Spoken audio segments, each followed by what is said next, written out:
Well, good afternoon, everyone. It is June 3rd. This is a regular assembly meeting. Will the clerk please call the roll? Rob, Here. Mark, Here. Donna, Here. Bob, Here. Scott, Here. Jay, Here. Thomas. Here. Okay, we have a full assembly with Assembly Member Marsh zooming in. So it's now time for the voluntary Pledge of Allegiance.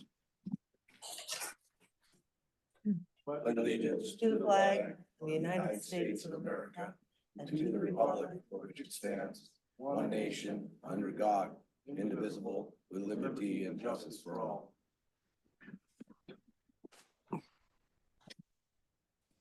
Okay, first action item is approval of the minutes from the May 20th meeting. I'd entertain a motion to approve those minutes. So move. Second. Motion made by Member Lynn, seconded by Member Schwartz. All those in favor say aye. Aye. Opposed? Okay, those minutes are accepted. Item 4, amendment and approval of the meeting agenda presented to us today. I'd entertain a motion to proceed with the meeting with the agenda as it has been presented. So moved. Motion been made by Member Stanton Gregor and Member Newman, I believe. So all those in favor of moving forward with the agenda as presented, say aye. Aye. Opposed? Okay, no amendments. We'll move forward.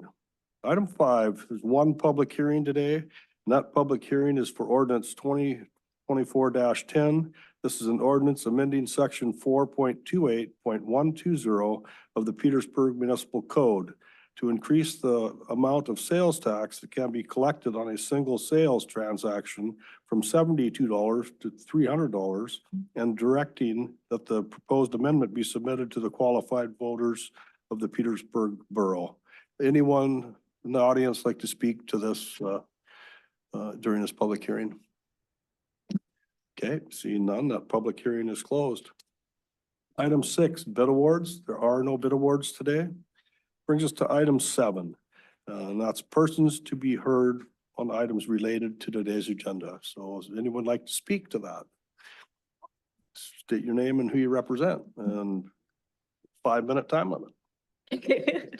Thanks, Mark. You're welcome. Thank you guys for another opportunity to speak. I'm Shannon Baird, the Finance Director at the Petersburg School District, and I won't be taking the full 5 minutes today. I'm speaking today to encourage the Assembly to fund the Petersburg School District to the cap for $3.4 million for fiscal year 25. I want to thank you all for your thoughtful comments, work, and support throughout the budget process. As the Assembly discussed at the May 20th meeting, the borough is in a position that it can use fund balance in fiscal year 25 in order to balance the budget. I'd like to thank the Borough Assembly, the management team, and the Finance Department, most especially Jody Tao. It's through a lot of care, effort, and work that we find ourselves in our current position. I'd also like to thank the past and current management and the past finance directors at the school district. I'm grateful that the finances have been so well managed, putting us in a much better position in Petersburg than a lot of other communities and schools districts. I understand that funding to the max local contribution, the max local contribution won't be sustainable if the borough doesn't find a way to increase revenue. I'm hopeful that the community will rally to fund education into the future. Thank you very much. Thank you for your testimony today. Would anyone else like to speak during this public hearing?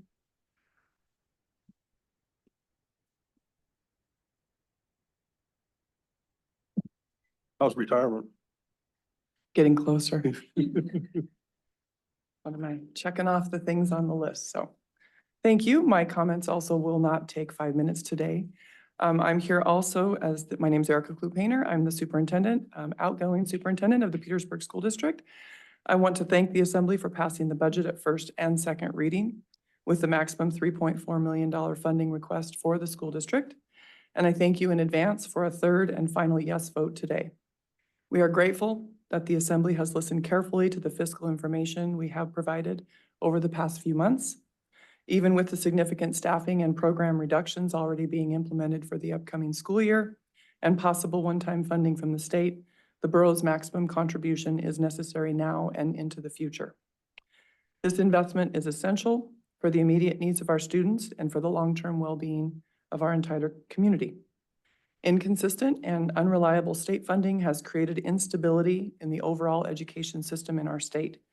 And we are grateful that this community and this assembly is stepping up to provide some stability. As you continue to see, there is overwhelming support within the community for increased school funding. Parents, teachers, students, and local businesses have all voiced their strong belief in the importance of this investment.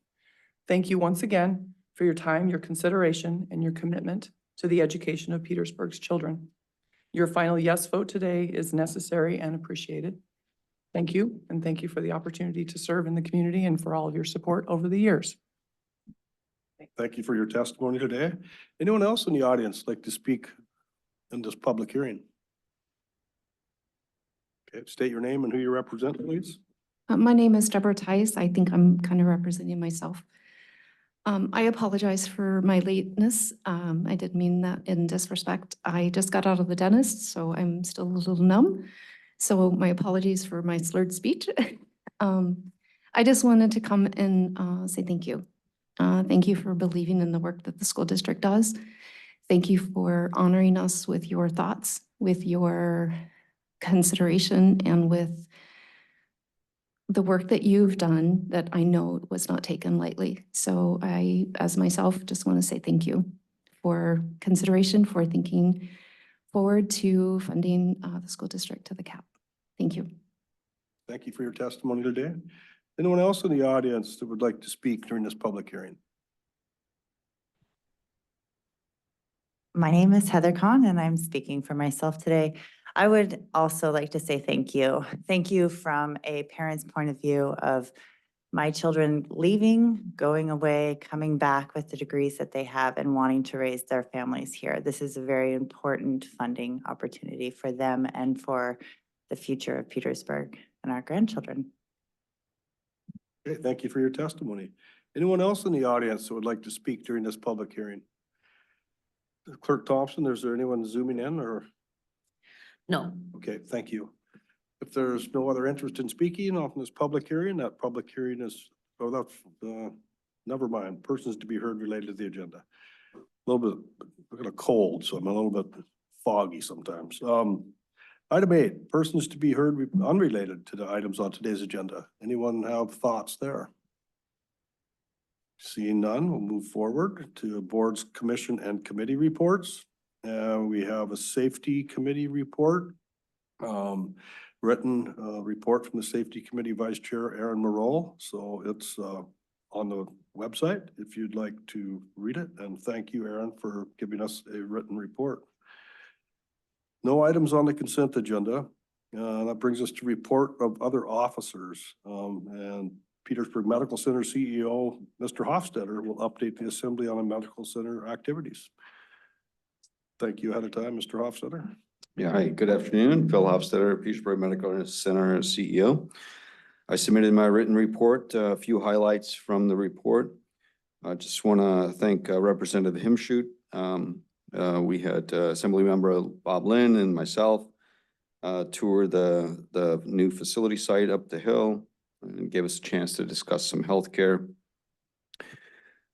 Later on that day, we had a Alaska Community Foundation event, and we received $10,000 for teen mental health training. So I want to thank the Community Foundation considerably for that funding. See, the PMC's Pedal Paddle Battle is scheduled for July 27th, and this is our annual fundraiser for education and scholarships related to high school and for our staff as well. Registration is now open, so mark your calendars. We have some great prizes to raffle off there. Financially, we're still having our revenue cycle work diligently on getting our what we call accounts receivable. It's one of those flags that I like to bring up when we have insurance companies and dealing with a lot of third-party payers. It's a challenge to get reimbursement. These days in healthcare, it's something that we saw at the national level in DC. Prior authorizations, things related to health insurance are a real challenge. I'm just highlighting that It's ongoing. So when we see those days climb up like that, our team works really hard to get the bills processed, but we are constantly running into challenges with our health insurance. Not our health insurance, everyone's health insurance. So it's something to be aware of. From grant standpoint, we submitted a slew of grants to really support our prevention and activities within the hospital, almost totaling $8 million we submitted. Hopefully we'll get a good percentage of those on a return. So focused on some of the activities at the hospital for prevention. From the new facility standpoint, obviously, we didn't get the funding for the state capital projects or capital funding, so that's unfortunate, but we want to continue to advocate and work towards next year to make sure it's the #1 priority and get some funding. In the meantime, we're looking for appropriations, so Senator Murkowski's appropriations funding probably should be coming out soon, maybe this week or next week. See if we have some funding from the federal side. We also have Denali Commission funding that we're waiting on. We submitted an application for $2 million for infrastructure to continue our project up the hill. Let's see, I think that's about it. We have an NTP amendment that we are, it's on the agenda later in the agenda to review, and I guess I'll answer any questions. Any questions for Mr. Hofstadter today? Member Marsh. Thank you. Mr. Hofstadter, thank you for that presentation and as well as your write-up. It's super helpful.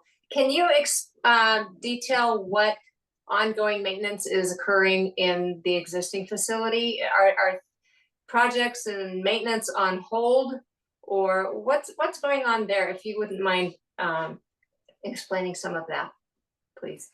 Sure, we have an M&I fund. It's part of our maintenance and improvements. It's annual, so we tackle. We don't just let things fall by wayside. So we're trying to make sure that we have any kind of improvements, elevator upgrades, preventative maintenance, our biomed, schedule. Individual comes in and assesses all of our equipment, and things. Our maintenance department addresses any of the ongoing daily activities that are as needed. So there's a preventative maintenance schedule that's required under our code. So things like elevator, our fire life safety, fire drills, fire code, things like that we have to maintain. And then our facilities department maintains that schedule. Does that answer your question, or are you looking for? No, it actually does. I guess I'm hoping that our facility isn't just put in a holding pattern in anticipation of a new one coming down of the line. Yeah, I mean,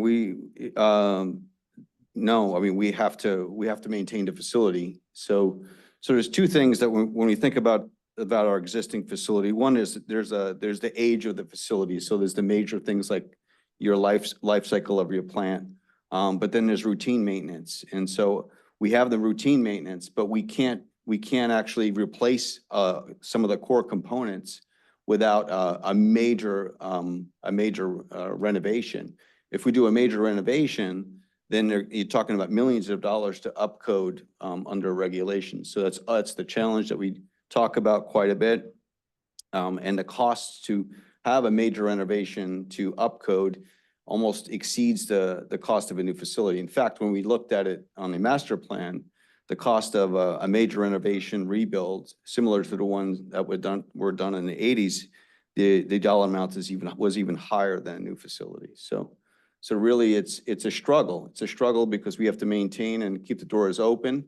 But we know there's an end of life to the major components, which we cannot renovate without significant millions of dollars in renovation funding. So it's a challenge. Yeah, thank you. Yep. Okay, is there any other questions? Member Fine Walsh. Mr. Mayor, just a real quick question. Out of curiosity, in light of what we were just talking about here with the complexities of maintaining that existing facility, can you remind me what are the ideas, for that facility in the future? I mean, I'm, you know, assuming we get this new one online within the next couple of years, is that something that's crystallized or still kind of being thought about? As far as, let's say, fast forward, we have a new facility up the hill and what happens to the existing facility? So my recommendation has always been a demolition, the facility. There's one part of that facility that's structurally sound and newer, and that's the clinic side. And it's separate, it has a separate sewer and water line, separate electrical. So it's a possibility that that could be done and have some renovation. But the last thing we want, I think, again, it would be a city decision, but we would allocate a budget and funding that would actually allow to demolition the site. However, if there's an alternative option or for funding, you can always, reallocate that as needed. That would be something that the city can decide.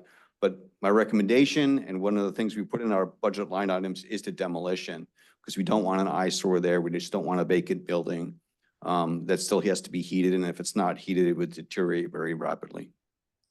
Yeah, thank you. Yeah, no, that kind of answered my other questions. Who would pay for it and how would it be financed? But it sounds like that's kind of that's Yeah. already been considered. So yeah, thank you. Yep.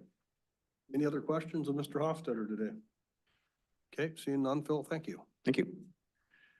Okay, now we have a report from the Harbor Department, Harbor Master, Glo Wallen, and she's gonna update us on the plans for a new harbor maintenance facility and how current maintenance operations will continue while space is limited. Oh, thank you, everybody. Harbor Master here. Well, we have an exciting new era along the waterfront here in Petersburg. It's been quite a winter. And so here we go. Here we go. A little bit of history. Borough, the city, and now it's the borough, took over ownership in 2006 of all of our harbor facilities. So really has resulted in a preventative maintenance name of the game.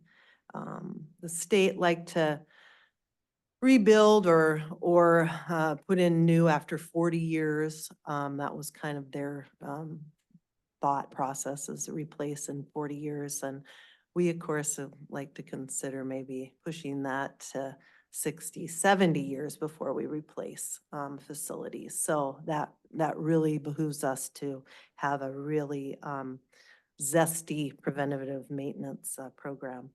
So the harbor has lots of moving parts, never shuts down. 20, 30 years of 24/7 service is far different on a facility than one that's open from 8 in the morning to 5 p.m. So lots of examples of wear and tear that I won't bother you with now, but if you want to take a tour, I can show you what it looks to have a bathroom that's going 24/7 and all those kind of things. I've been saying for years, but now we know the new landscape, things like the sale of the port property, Scow Bay's plans that looks like it's going to come into reality. The petro trade is off the table.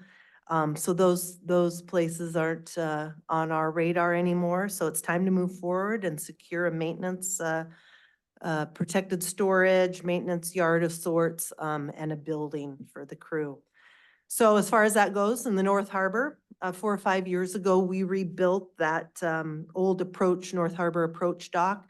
Remember, we got a good deal because we used all our surplus materials and we cobbled together a pretty hell for stout dock. That we are working with Alan Murph right now to engineer and design a cover for it.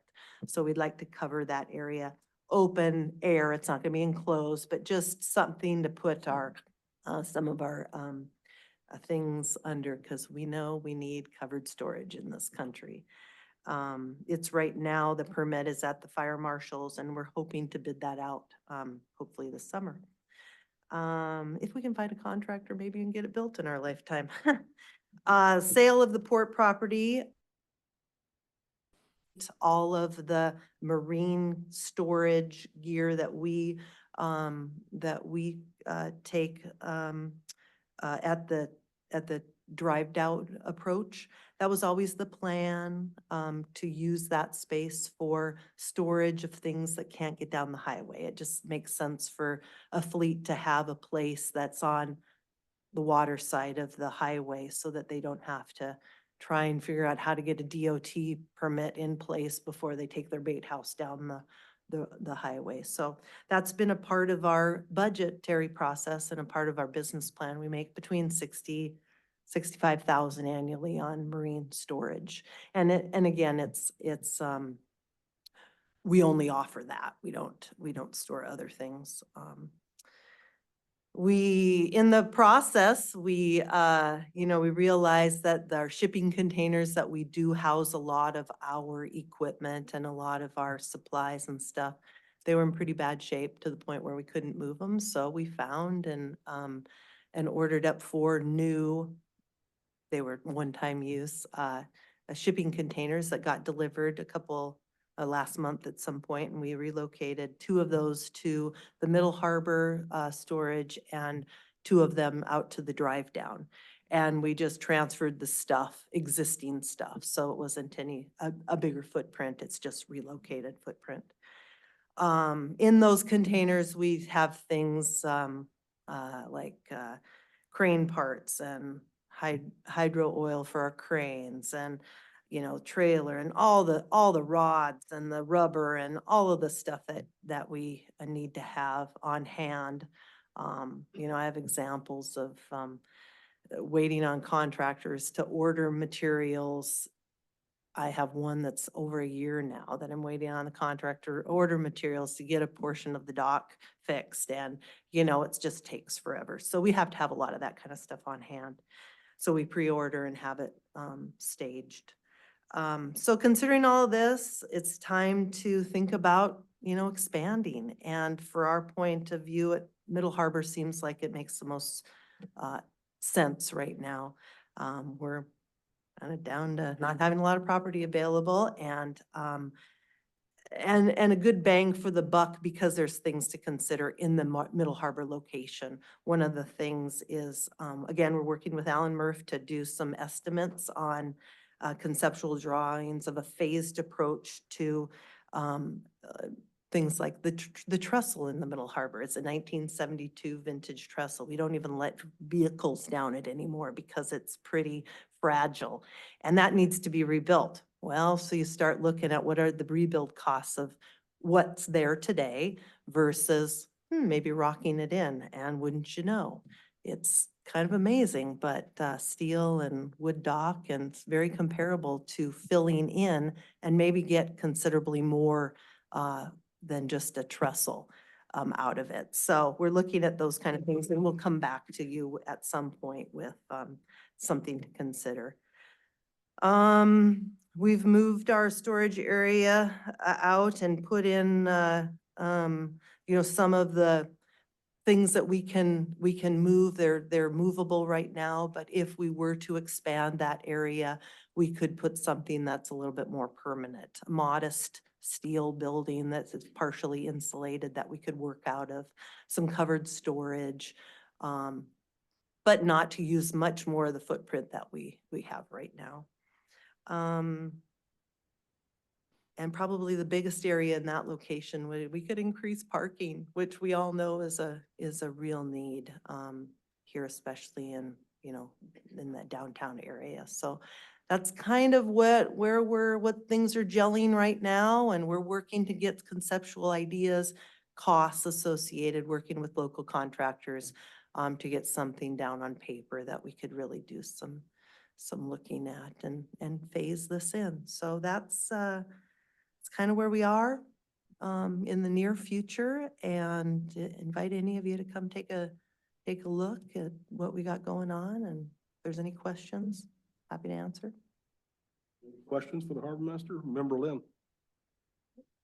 Why did you choose the Middle Harbor versus any of the other places we have that available? Well, part of it is back to the bang for the buck, what we could do. We're going to have to do anyways, so we might as well, instead of rebuilding a trestle, we might as well fill in for the same amount of money and then get space. And if we were to put in a building, and when we're talking a building, we live pretty modestly in the harbor. It would be a 40 by 40-foot steel building that would have utilities are at that location as well as power. And so, those costs are also part of the bigger picture. If we were to go buy some property somewhere or go in, like say the drive down or something like that, it seems like it's a waste of what that, the monies that would go into to put like utilities in there. Well, we have utilities at the Middle Harbor and if we double the size, it's not like we're taking away from what's already there. We wouldn't put in, I would never consider, it's wouldn't be wise to put in a building there in the existing location because there's not enough room to even turn around there. But if we were to add, and we get the rebuild of the trestle out of there, because we're gonna have to do that in the next 10 years anyway. So might as well do it with rock rather than with steel and wood. Newman, did you have comments? Oh, okay. Well, Member Lim kind of touched on it, and thank you for your report. When you started, your cleanup of the drive down dock facility and then working in the Middle Harbor parking lot with your lumber storage and stuff, it looked like we were gonna, just from we're gonna lose some parking in the Middle Harbor, but it looks like it's pretty well organized down there. Yeah, no, we had to spread out to Right. change everything around. But like Member Lim was mentioning other property, and we were having a discussion on the Petromarine swap, which is off the table now, like you said. I believe they call it the pole yard, 13th Street or. Yeah. Power and Light said that they don't need that property anymore. I would imagine there's utilities there. I know it's not right in the harbor, but it's, like a less than a 5-minute drive. Actually, I timed it, and if you go in the speed limit, which I rarely do, but it was, it adds 20-25 minutes to turn around there, So anyway, that's just a. And one- I definitely would hope that's still on the table because we got a lot of stuff out at Scow Bay that I mentioned that would be ideal for us. So we would love to take all the stuff that we collect out, because, we got stuff all over the place, but to bring it there would be really nice because there's a fence there and. Right, okay, well, I'm glad. But I you're- got, I got a dozen, like I'm glad you're 90-foot piling. I'm glad you're looking into that because the manager did have a discussion with Power and Light, and I believe that property would be available, so maybe that could be We'd have you to know, share it, I think. worked on. So, yeah, may as well use the property that we have instead. of- Yeah, it would be good for parts of what we have, materials that need to be. But, it's like, where do you stash 90-foot pilings? Anyway, any other questions for the harbor master? Okay, thank you for your report. Bet. Okay, mayor's report's pretty short today. Like I've said in the last couple of meetings, fishing season starts on the 15th of June for me. So I know I won't be at the meeting on the 17th. But maybe my schedule will work out if I don't go gill netting. And if I stay crabbing, I could be, working Monday meetings, but if I go gill netting, the openings are started Sunday at noon every week. So that leaves, there are at least 2 days, so probably won't be available. And later in the meeting, we're gonna talk about, this visit to Anchorage possibly for the Coast Guard, but I'd also like to mention, we sent a letter to the governor's office asking for disaster relief money for a few fisheries in Southeast. I think that was, May 14th, but we got a response last Friday, and none of them, according to the Fish and Game, meet the criteria they need to send on to the Secretary of Interior, I believe it is. But the one that I disagree on, and we're working on a response to this, it says the Southeast red king crab and golden king crab fisheries did not experience an unexpected large decrease in stock biomass or other change that resulted in significant loss of access to the fishery resource in 2022 and 2023. Therefore, they don't meet the criteria. And I question that because I don't think we've had a red king crab fishery in Southeast Alaska for going on 10 years. And we have a huge number of permits in this town that participate in that fishery. The brown king crab fishery has improved in the last couple of years. The cycle of the crab are there, so that's good. But anyway, I just thought I'd let you people in the audience and people that are listening on the radio, about this discrepancy, I think. If there's no fishery, there is obviously an issue with the biomass, so. And that's it for the mayor's report, unless anybody has a question or two. Seeing none, now it's time for the manager's report. Thank you, sir. The harbor crew is busy, as you heard from Globe, with the onset of summer activity. This includes assisting with the end of the year school activities, our uptick in lodge and charter act work, and working with PA in mooring and welcoming the Southeast Canoe Society to town last week, as they're made their way from Kasan to Juneau for the celebration.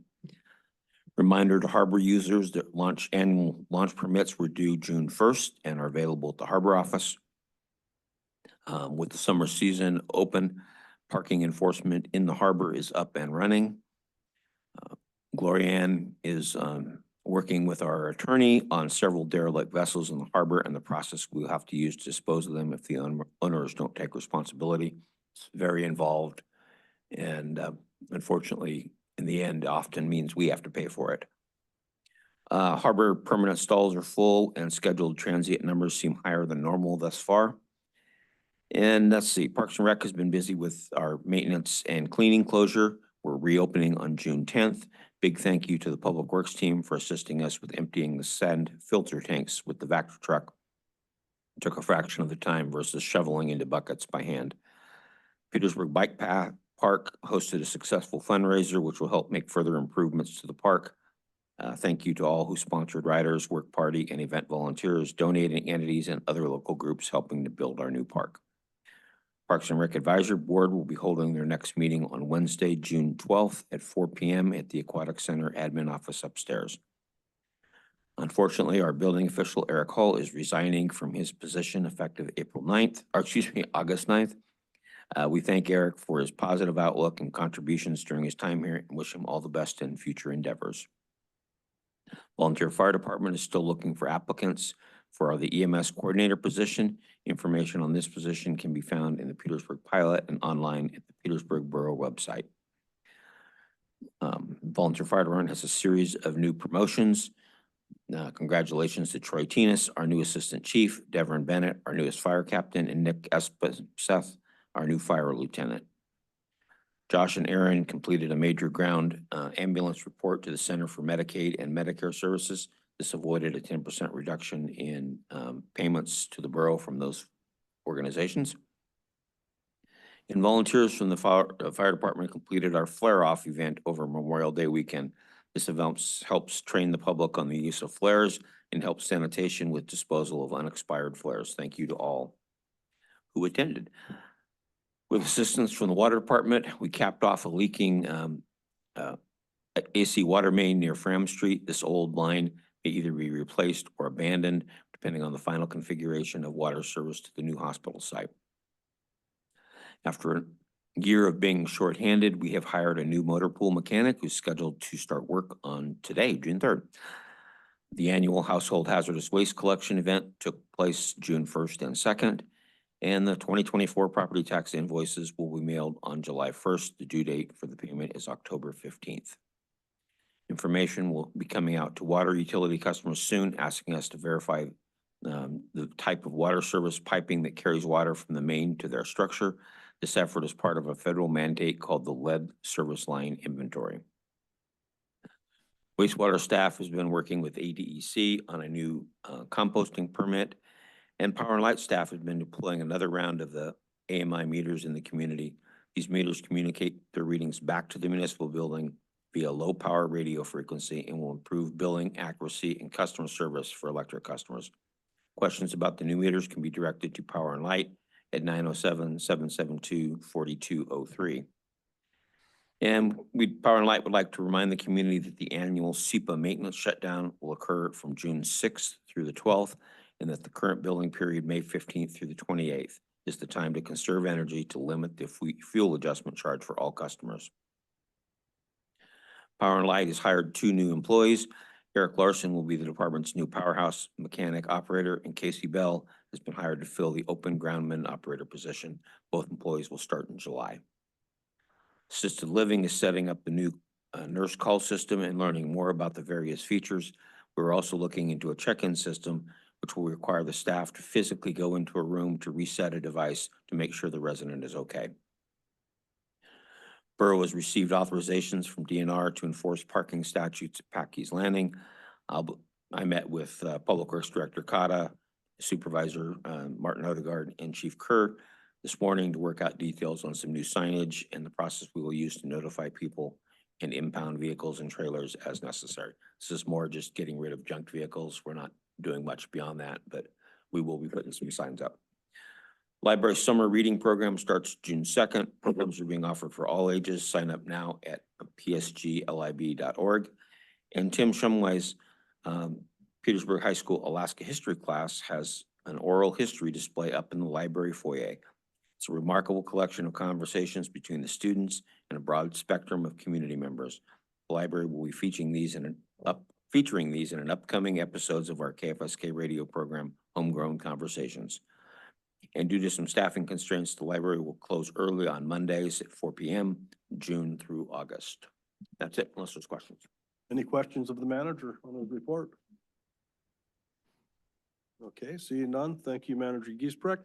And that brings us to unfinished business.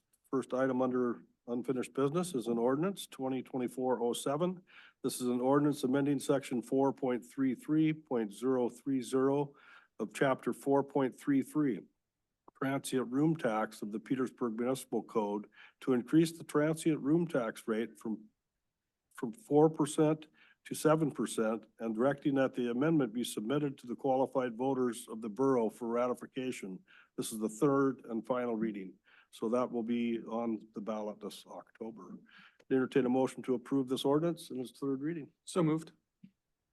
Second. Motion made by Member Stanton Gregor, seconded by Member Fine Walsh. Any discussion? Clerk, call the roll. Mark, Yes. Jay, Yes. Rob, Yes. Scott, Yes. Donna, Yes. Thomas, Yes. Bob, Yes.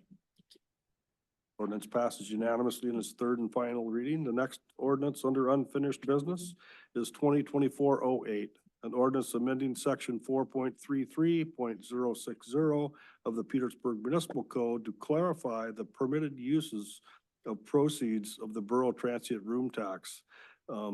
This is the third and final reading. I'd entertain a motion to approve this ordinance.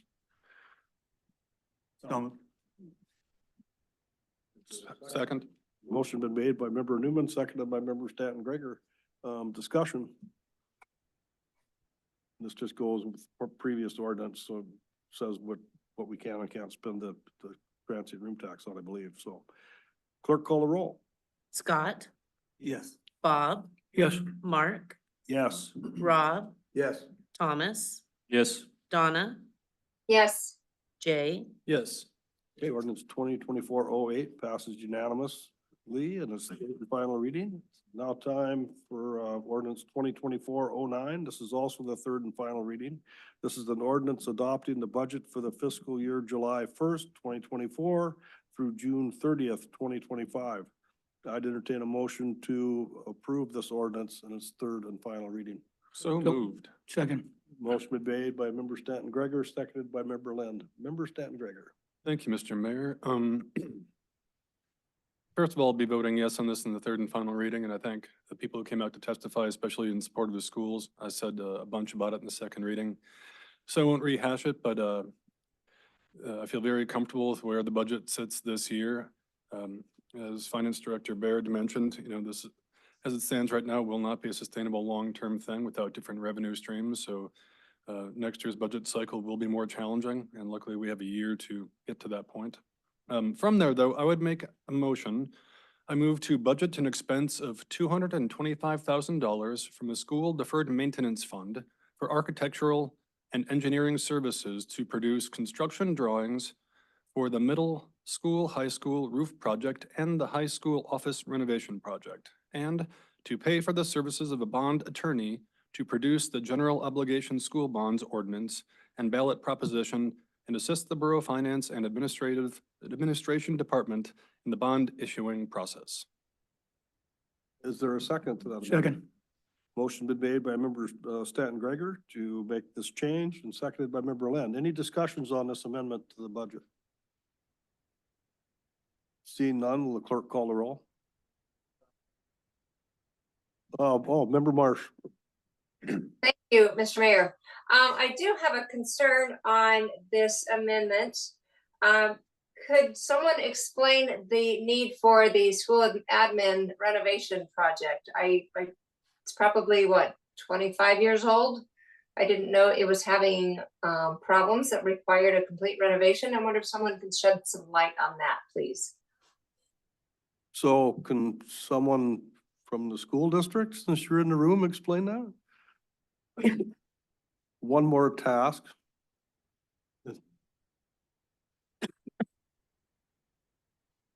So Donna, I'm assuming that you're talking about the high school, the entry remodel, the office remodel there? Is that, that's not the admin building that sits separate apart from that. I was interpreting that to be where your office resides presently. Right, no, oh, I'm sorry, go ahead. So this is to make more secure the high school entrance and those offices connected right there by the office, the main high school office. Yes, yep, Okay. those are the remodel of the entrance there, and then the safety and security upgrades. Okay, perfect, thank you. Yep, you bet. Thanks for your explanation. Any other discussion on this amendment? Member Fine Walsh. Yes, sorry, since we have some representatives from the school here, so is there any chance that state funding will come down the pipe here and kind of reimburse, I thought, for some of the cost of the roof construction? Is that the case, or? Yes, so the roof project is number 12 on the state list. They have actually all versions of the budget that have come to the governor's desk have included that down to 15 projects and then even down through number 26. So it's very, very likely, highly likely that that's what's going to happen. We'll know for sure by the end of June if the governor doesn't veto something there. So that would mean that that brings a 65% reimbursement back to the borough. Thanks for that clarification. Yeah. Berlin. Yeah, just for every understanding, I asked superintendent about the product we get when we went out and got the plans for this. And the answer we got back, and correct me if I'm wrong, but the answer we got back is that when the plans come back for the roof and the other parts, that they will have construction-ready documents that they can go out for bid with, is what my understanding. Am I right? That's on that? absolutely true. Yep, they'll be ready to go. We're signing those final documents that you saw, the attachments in the agenda. I'm signing those today, and they'll be ready to go. We're moving right along on the timeline for this, so we should be in good shape. You will all be in good shape. Okay, good. Thank you. Any other discussion on this amendment? Clerk, call the roll. Bob, Yes. Rob, Yes. Scott, Yeah. Thomas, Yes. Jay, Yes. Mark, Yes. Donna. Yes. Thank you. Okay, and I believe member Lynn, you might have an amendment? I do have an amendment here. I move to use $399,148 of general fund reserves to balance the budget. There's a second. Second. Okay, and the reason for this amendment was brought to us by the clerk because we hadn't agreed or voted on where we're gonna pay for the deficit spending, and it's gonna come from the general fund because it's all general fund related. Remember, Lynn? Yes, we have a deficit budget, and then the idea here is to be able to fill the deficit budget that we've got before us right now. Any other discussion? Clerk, call the roll unless there's more to add to it, no? Clerk, call the roll on the amendment to take the money from the general fund to balance the budget. Donna, Yes. Rob, Yes. Scott, Yes. Thomas, Yes. Mark, Yes. Jay, Yes. Bob. Yes, Okay, are there any other proposed amendments? Remember I that? have- You I have some one- something one hot more. off the press, sir. yeah. motion was, I move to increase Mountain View Manor Elderly Housing Main Entrance Repair Line item from 50,000 to 65,000 to cover the cost of the lowest bid received for the project. And was there a second? Second. Okay, second by Member Newman. So this money, do they have the reserves in their account? The Mountain Yes, View? sir. It's actually in your budget for 50,000. The Assembly approved it. We Right. just got the bids back last week and they came in higher than expected. So thought we'd amend the budget while we still can to take it out of their reserves to do this project. Not surprising with the sign of the times that it's more Yeah. expensive than what we budgeted for. Any other discussion on this amendment? Clerk, call the roll. Thomas, Yes. Jay, Yes. Rob, Yes. Bob, Yes. Scott. Yeah. Donna, Yes, Mark, Yes. Okay, we're on to the main motion to adopt ordinance 2024-09, which is the budget for this fiscal year with the amendments that we've made. Is there any more amendments to be made? If not, Member Marsh, just. thank you. In looking at the increases and decreases, we've got 9 items that are either increased or decreased.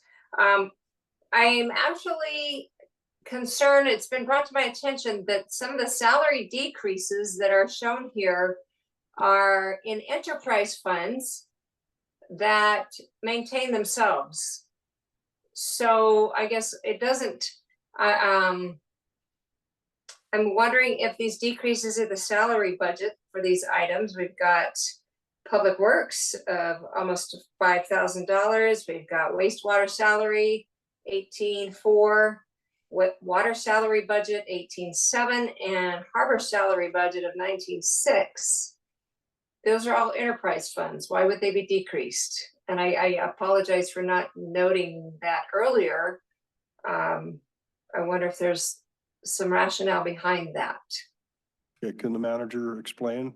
Through the mayor, none of this will involve an employee getting less salary. When we went back to the reorganization of the department heads, we allocate department head salaries to the departments that they're supervising. So when we change that, we have to reallocate where portions of their department head salaries are actually allocated to. So for example, right now Carl's salary is split between power and light, water and wastewater. Well, under the new reorganization, it'll be just power and light. So these are just changes to how department head salaries are being allocated. The exception is the harbor. They had some salary raises inside their budget proposed for next year, and we took those out, trying to just basically across the board, we're not approving any merit raises or additional increases other than what's approved through the budget or through the union contract. So I think I got to, but none of this involves a employee having their paycheck cut. It's just most of it, other than the harbor one, is allocation of how department head salaries are charged. Member Marsh, do you have a follow-up? Yes, thank you, through the mayor. So then, I guess I can see where the rearrangement of these, water, wastewater, and lights salaries would be readjusted with that department head reconfiguration. But yeah, the harbor salary budget, I can appreciate that no one's going to receive less, but that would hamstring the harbor department increasing somebody's salary based on merit, like you mentioned. And I would hate to lose that opportunity as warranted, especially when I believe it was spring of 2023, a whole slew of department heads received salary increases based on merit.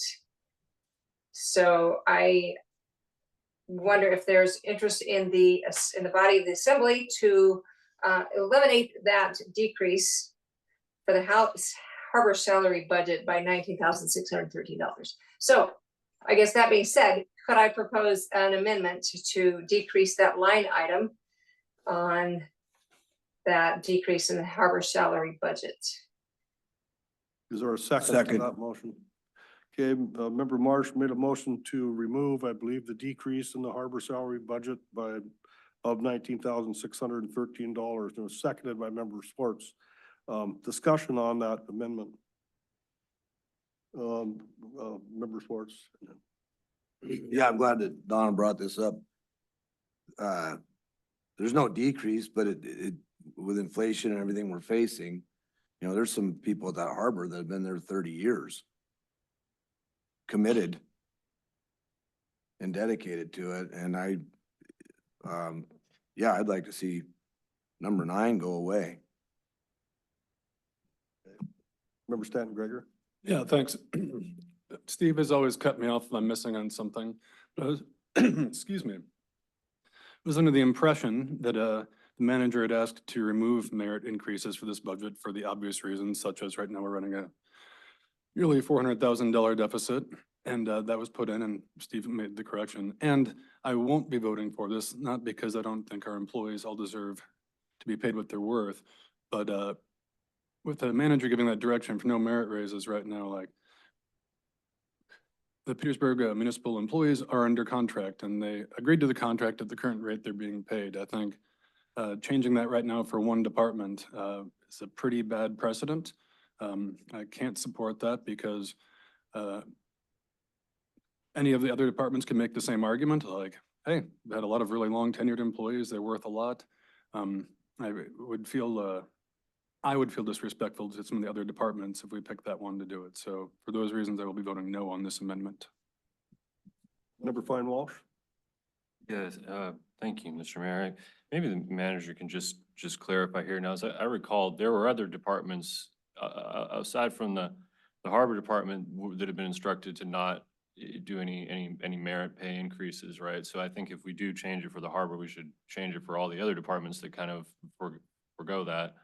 And can you clarify? I get the sense based on the way Member Marsh introduced this that these enterprise funds are meant to be self-supporting to a certain extent. So whether the department head of an enterprise fund wants to increase their employee's salary or increase merit pay, for instance, is that not necessarily, is that going to reflect on the borough budget we're concocting out of the general fund here, or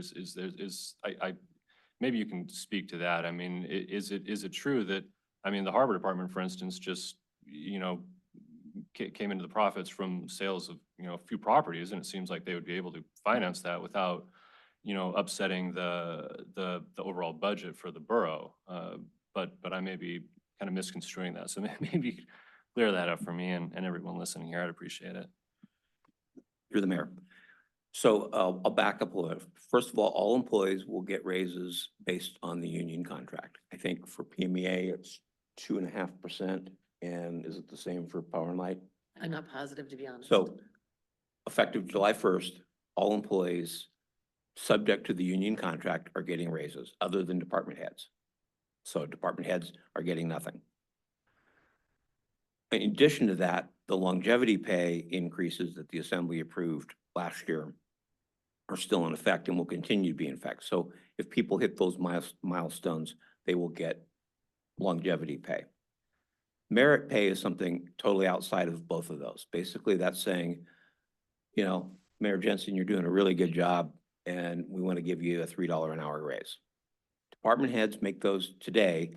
They would make that recommendation. They would bring it to me. And then I say yes or no. I ask questions and basically say, yeah, we can do this. And you're exactly right. For enterprise funds, it's always much easier than the general fund because enterprise funds can just raise their rates.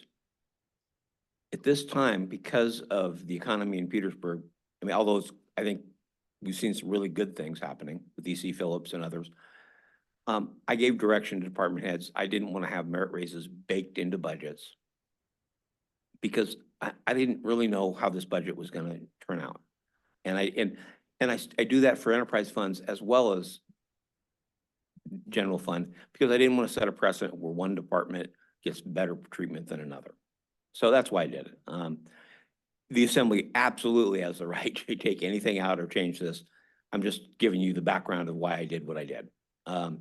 Doesn't mean that end of the year, if a department's budget is looking really good, that I can't give up future approval for that. And I've done that in some cases. But going into the year, I wanted it very clear, we didn't have any raises in there other than what's already agreed to through the contract and through the longevity pay. Did I get that, Thomas? Just a quick follow-up. So just to clarify then, if these departments were to institute merit pay increases, would that be directly reflected in the deficit we're currently contemplating? Depends on which department. General fund, yes. Enterprise funds, no. But the enterprise fund, for instance, the harbor, if they were to do this, that would It has not. no impact on the $400,000 deficit that you've been working on. It has to do with what they need to charge for their rates. And I think Gil probably figured that into it. But I mean, again, you know, I believe that all of our employees could use merit raises, inflation and everything else. And many of them have done a great job.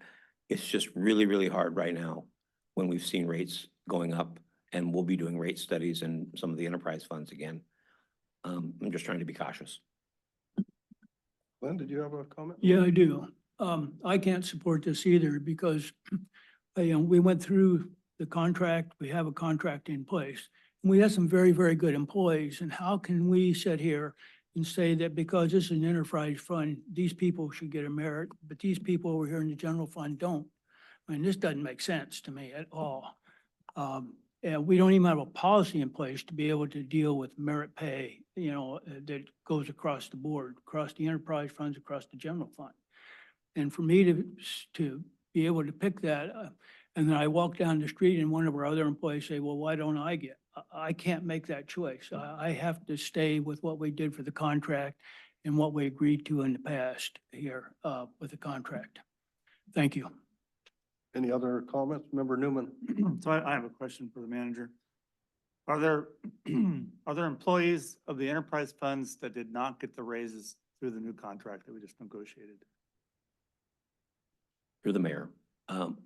No, all employees, well, yeah, I mean, and there were different types of raises. That's why I'm trying to be careful. So the last contract, we had longevity pay, we had set pay, meaning a certain percentage for each year of the contract, and we had adjustments made to positions that were out of line.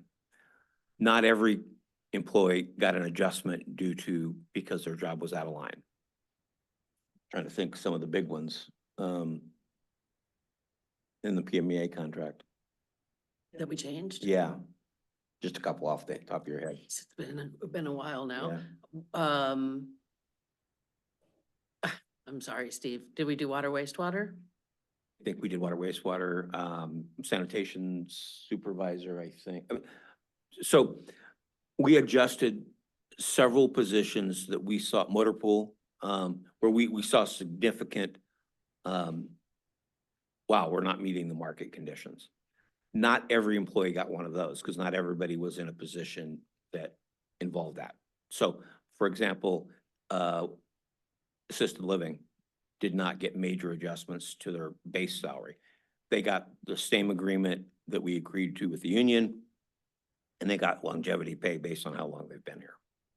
So roundabout answer is everybody got what was effective or important for their position and how we negotiated it. I had an employee contact me in an enterprise fund, and they said that, but by line item 9, they're not getting the raise that they were hoping for that they didn't get when everybody else got a raise in the labor contract. I don't, yeah, that may be what they're thinking, but that's not the case. I mean, one of the challenges we've had is trying to go through the process of trying to make an adjustment after a contract is settled. I don't deny that there are probably employees right now that work for us that the market has changed and you could make a case to justify they could get paid more. Absolutely. I'm sure we could find some. The question is, should the borough be doing this literally all the time? Meaning, we've adjusted it during the negotiating process. Now we're going to keep doing this throughout the next 3-year contract. It gets really expensive and it's really hard to manage. So traditionally, we don't try to do a lot of that. It's been done, but we try to keep that to a minimum, because if I adjust you, then somebody else is going to come forward and say, you know what, I'm underpaid, and they might be. And so we try to focus on negotiation process and saying, this is what was agreed to in the contract. I agree with that, not to, keep But- making changes and, moving. the And again, goalpost, but I'm guaranteed, the people in the harbor deserve more money. I'm not arguing that. It's just, how do we pay for it? And the assembly has that right. You guys can say, delete this and we move forward. And I agree to keep it all fair, but, I do hope that we can, with inflation, I mean, it's getting harder and harder for people, so we got to kind of balance it. That's all. It's one of the toughest things. I mean, when we have a balanced budget, the mayor and others here who've been here for a while can stare at me and say, hey, Steve's been in here, I've spent money. I absolutely have argued on behalf of customers. The PMEA contract that was just signed was one of the best for the union that we've ever signed. We added longevity pay, which made huge jumps for people, including some folks in the harbor. Going into this year, I haven't really pushed for much of that because we had a deficit. We've got enterprise funds looking to raise, their rates. It's discussion worth talking about. I didn't do it. That I explained why. The assembly clearly has good reasons for if you want to change it, and it's your right. Schwartz, did you? Oh, yeah, I didn't mean any disrespect by seconding that, but I think it's No. led to some good discussion. I wasn't part of the budget process last year, and good information. No, I don't take it as a trust me. I mean, this is why it's important for the assembly to weigh in on this stuff. I mean, we go through negotiations, with individual employees. And, and we have these contracts with unions. And then we have the issue of our local economy being a little bit stressed right now in some cases. And I was just trying to be, especially when we were building this budget, I was trying to be as cautious as I could about having, that does not mean that we can't come back if the year gets better than expected and readjust this. And I've done that in the past. It's just, this is a year when we got some big deficits that I didn't want to do it right up front. So we'll go ahead and move on, Walsh. Well, I'll kind of conclude my remarks here. I am inclined to support removing some of these deductions, and, as it strikes me, if one of the department heads, is kind of responsible for setting their rates based on what they think the community can tolerate, and what their ratepayers are willing to accept, that's got to be baked into any kind of salary increases or adjustments they would make to their employees. And that seems fair. If the harbor master is confident, that the harbor ratepayers are willing to pay this increase in salary, or I think that's reasonable. And we did just conclude salary negotiations with the union, but those were pretty difficult negotiations. And I think both sides needed to make pretty serious concessions. So it's not like we're all in as great a position financially as we'd like to be. And I guess, on a policy level, I'm inclined to lean more towards supporting increased salaries as opposed to, kind of austerity. I think, part of the reason we're in the position we're in, I think is because people's salaries are failing to adjust to inflation. That's putting a lot of downward pressure on revenues in the community. Is putting downward pressure on the number of people in our school, which as we've seen, this is costing us money. So it's not like, I think these increases too seem relatively small on the whole. Well, and through the mayor, just so the only one that involves salary issues where it's direct, it's number 9, the harbor. The harbor was the only one that had merit increases baked into the budget, you guys. All these others are just, they're basically, they're reorganization issues. It's moving Chris's salary around, it's moving Carl's salary, where instead of it being all charged to Jay, now a portion of it's charged to Jay, Scott, and Rob. So that's all those other adjustments are. They're not individual employees. And that's in part though, because I mean, department heads were instructed not to Correct. increase, Absolutely. not to I do mean, these. But harbor master maybe decided to give it a She try. actually submitted 2 budgets, one with and one without. I mean, there was. Well, I mean, like I said, I nothing can see why. it's- nefarious about it. It was Yeah. basically, here's what I'd like to do. Here's what, Steve asked for. No, I have no problem with any of this conversation or, I mean, I've given to you how I approached it. The assembly can go with a different approach. It's entirely your decision. So just for clarification, one more time, on item 9, which we have an amendment to remove it from the decrease from the budget.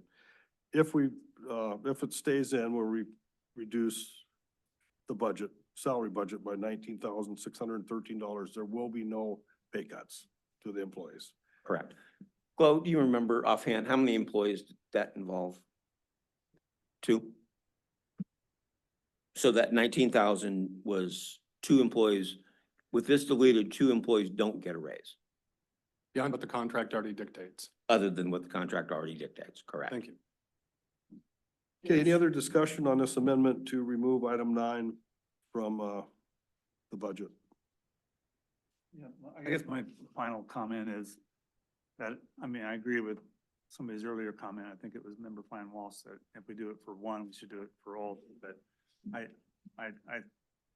kind of feel like we're upsetting the apple cart by doing this. So I'm not gonna vote for this. Okay, well, I think we've all had 2, 3 inputs. Go ahead, Member Fine Walsh. I'll just real quick, I'll just say, I mean, I think we should support this and I think the other departments maybe didn't make this request because they didn't think it would succeed, but maybe if, we support this one, you'll see other departments making similar requests in the future and we can consider those at the time. And I think the goal should be to get, everyone paid as much as we can. I'll leave it at that. If there's no other discussion on this, Member Marsh. Thank you. I do appreciate all the discussion that has transpired here. It's been super helpful. And with Manager Giesbrecht giving instruction to all the department heads to not include the merit pay increases, that makes sense. And whereas, again, if we do it for this department, once the reconfiguration of the power and light and the water and wastewater go through, there could be other people who are, or department heads who propose it for their employees, and rightly so. I mean, we've got some exceptional employees throughout the borough, and my hat is off to each one of them. So because of the expanded information, I also will vote no. Okay, is there any other comments? Okay, this is on the amendment to remove the decrease of the harbor salary budget from the budget, from this year's budget with item 9. Clerk, call a roll. Thomas, Yes. Scott, No. Jay, Nope. Bob, No. Rob, No. Donna, No. Mark. No. Okay, are there any other amendments to third reading of the budget? Clerk, call a roll on the ordinance as amended. Jay, Yes. Scott, Yes. Bob, Yes. Donna, Yes. Rob, Yes. Mark, Yes. Thomas. Yes. Okay, we have a budget.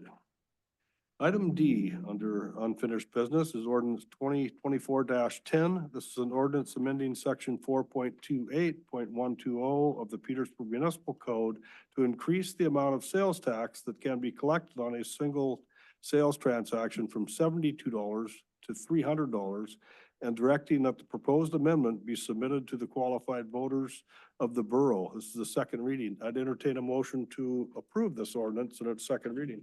So moved. Second. Motion been made by member Stanton Gregor, I believe, and seconded by member Newman. Discussion. Clerk call the roll. Donna, Yes. Thomas, Yes. Jay, Yes. Mark, Yes. Bob, Yes. Rob, Yes. Scott, Yes. Passes in its second reading. Now, we're on to new business, and first item there is a new ordinance. In its first reading, and it's ordinance 2024-11. This ordinance is proposing an amendment to the Home Rule Charter of the Petersburg Borough to remove the requirement of voter ratification of changes to sales tax exemptions, and directing that the proposed amendment be submitted to the qualified voters of the borough. If this is approved in 3 readings, this ordinance will submit a ballot proposition to the borough voters October 2024, at the municipal election, to amend this charter to remove the requirement of voter approval to make changes to the sales tax exemptions. This exemption requirement was put into place in 1981. The borough is aware of no other municipality in Alaska that requires voter approval to change sales tax exemptions. This amendment will not negate the requirement of voter approval of any change to the rate of the borough's sales tax. So I'd entertain a motion to approve this ordinance in its first reading. So moved. Second. Motion by member Fine Walsh, seconded by member Lind. Discussion. I have one question. So this just would give the assembly, if it goes to the voters and it's approved, if we approve it in 3 readings, just to do a sales tax exemptions, has nothing to do with property tax exemptions or exemptions for any other organizations, just sales tax. Okay, so, Yes. okay, the answer is yes from finance director. Any other discussion? Member Stanton Gregor. Yeah, just briefly, Mr. Mayor, since it'll be in 3 readings, we'll be voting for this today. Historically, when things have come before the assembly to go before the voters, brought by the finance department, I've voted yes. You know, if an issue seems that important, that it should be weighed on by the voters from the finance director.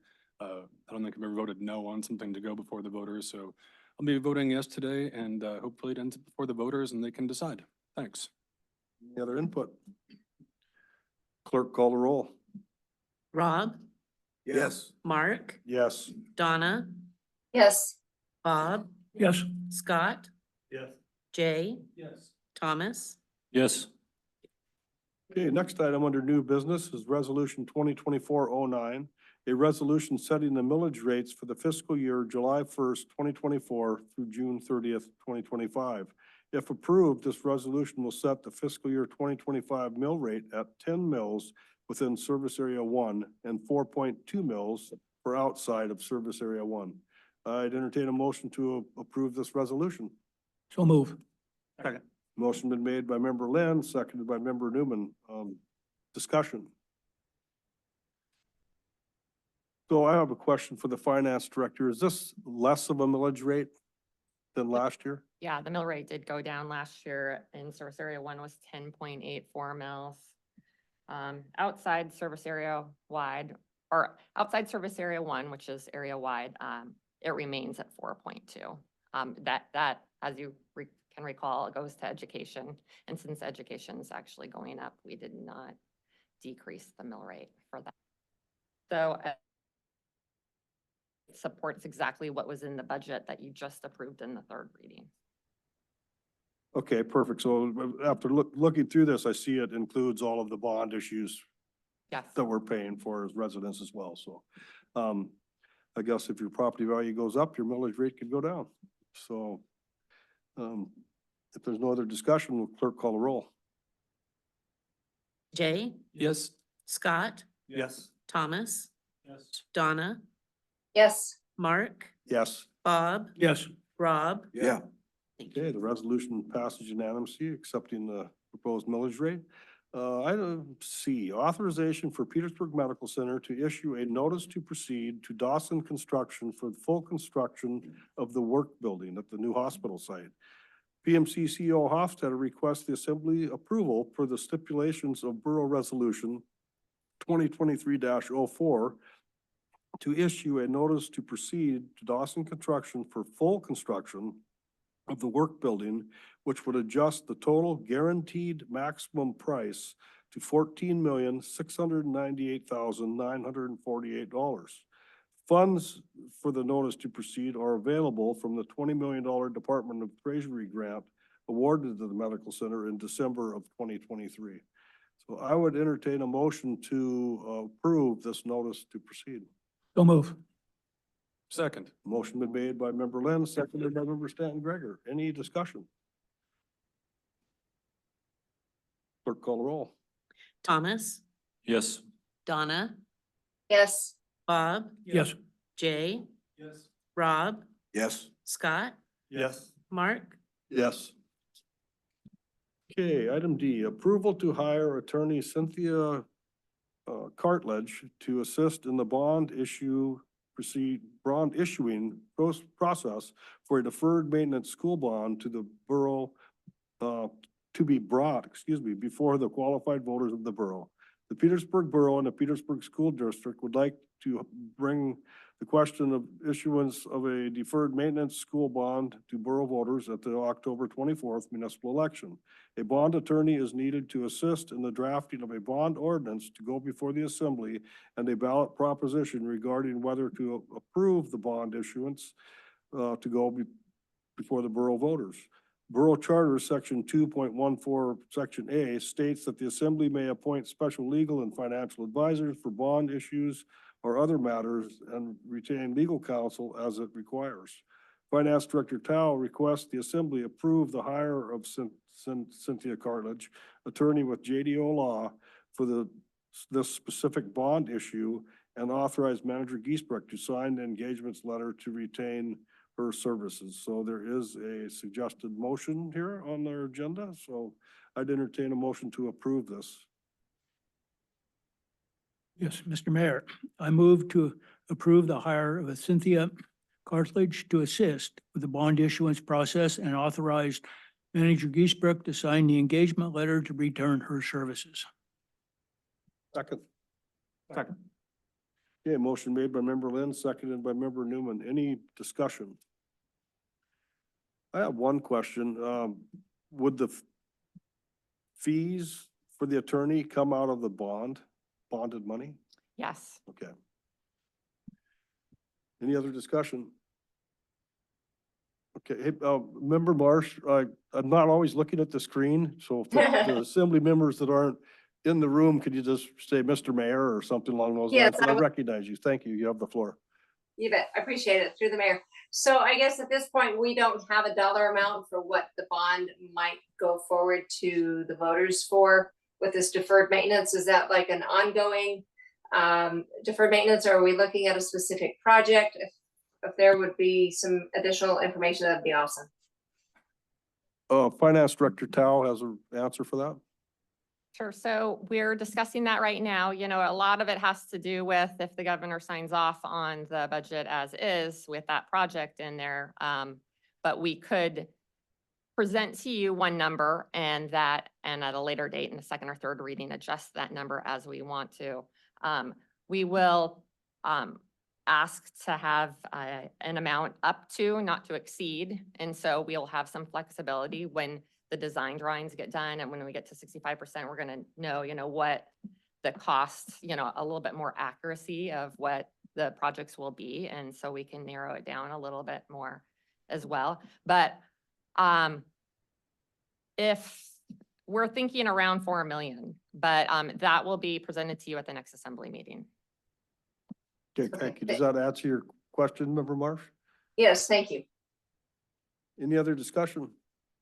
Clerk call the roll. Scott, Yes. Thomas, Yes. Donna, Yes.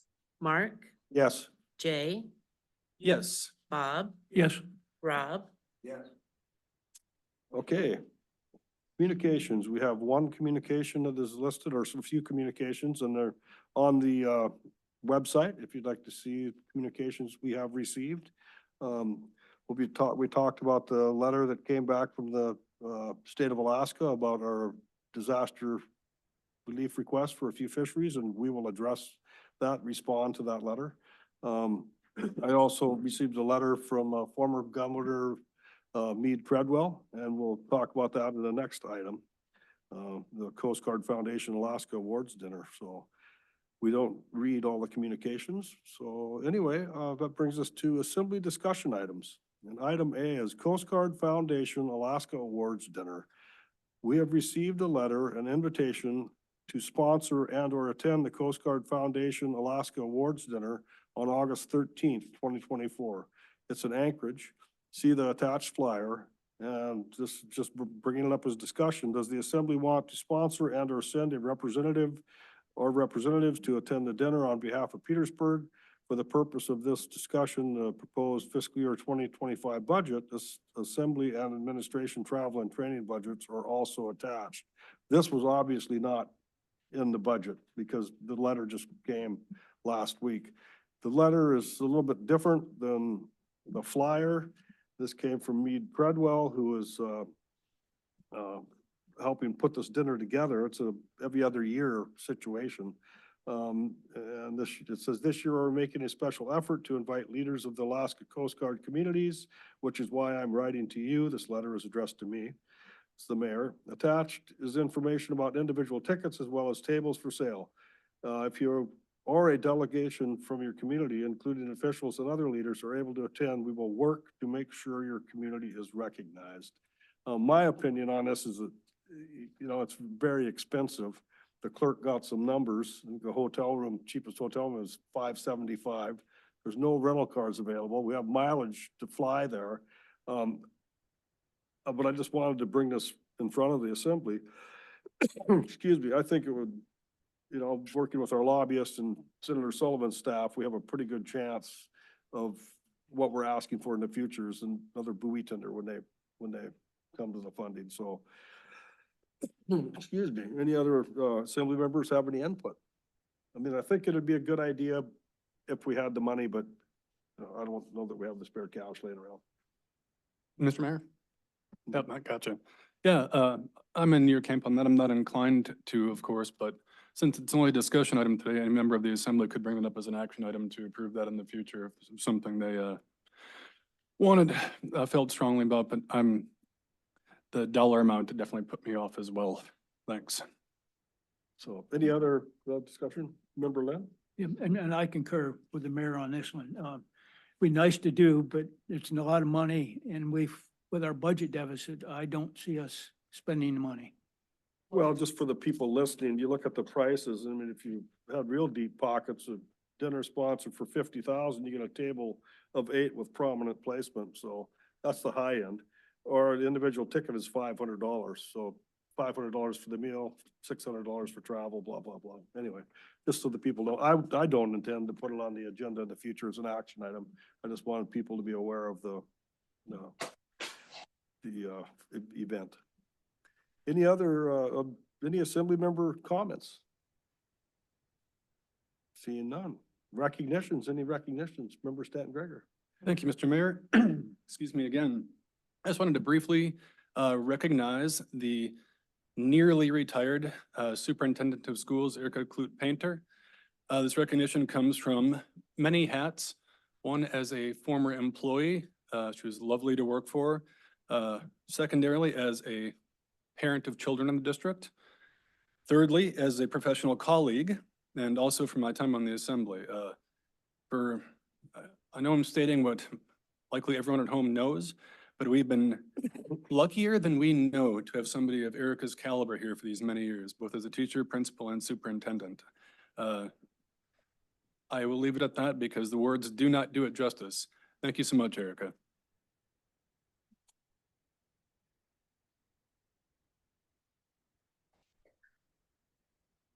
Any other assembly member comments or recognitions, I guess is where we're down to. Seeing none, any staff have recognitions? What a great job the assembly's doing or nothing like that. Anyway, I'll entertain a motion to adjourn. So moved. Second, is there a second? Second.